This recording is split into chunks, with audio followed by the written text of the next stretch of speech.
Good morning. Ngasi irai numit ki card limit se apeteng minera se ko. Ado irai numit se number ahamba ko number se number 71 lere. Aduga color dana ko gi sky blue gumba kai gumba minus se na bibe ai ko. Ado adegi sum ina chak thong bada kai no masum hapo kaina ga hai bado akoi na duduna akoi gi kaino hapa yai gi gumba kai gumba minus katang happy be ai ko. Ado aduduma lere ado khwai ahambada akoi gi card ki message se yengase aduga timing athaba so hai petang ai haizarage mayamda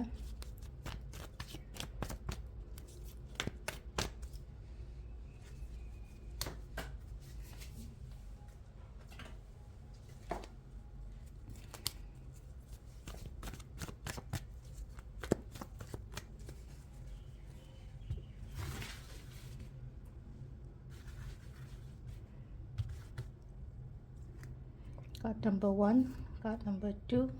card number 3 ko ahamba ani shuba om shuba lere ko ahamba khanba yengase ko card number 1 gi kari energies te ge hai bodo ngasi gi oina ko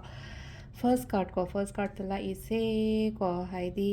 pangan thongna leina yamna phajana thabak tawbiyo ko ngasi gi oina hairagadi ko haidi focus thamba aina tawdori ba thabak sida ko focus thamo ishada thajaba thamo ai tawba ngamgani ko sida laiba card se ko haidi sida aigi khangjaba aigi haijaba kochaba loinamak thadaraga thaba inkhang tawbiba haidi skills harasine ko samna harabada ko aigi adu taragadi aina tawba aina tawdoriba aina chatoriba thabak sugumba mayamse loina successful oiba admaina piri ko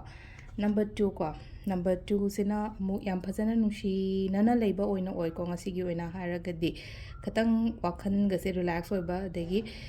relationship ta kari daga haraga so phajana hadi completion sama kari ma harasine ko samna habada relationship ta haraga su nushi nana leiba oiro degi sel thungi matang do oiro so business gi oiro haraga su hadi number 2 ge se positive card oina la ko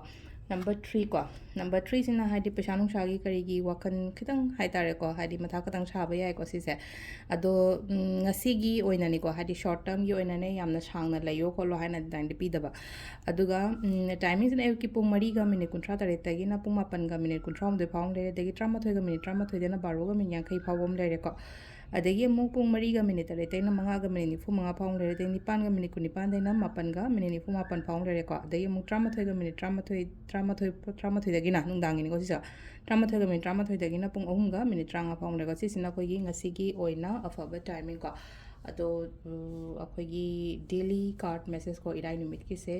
sida leire ma'am thank you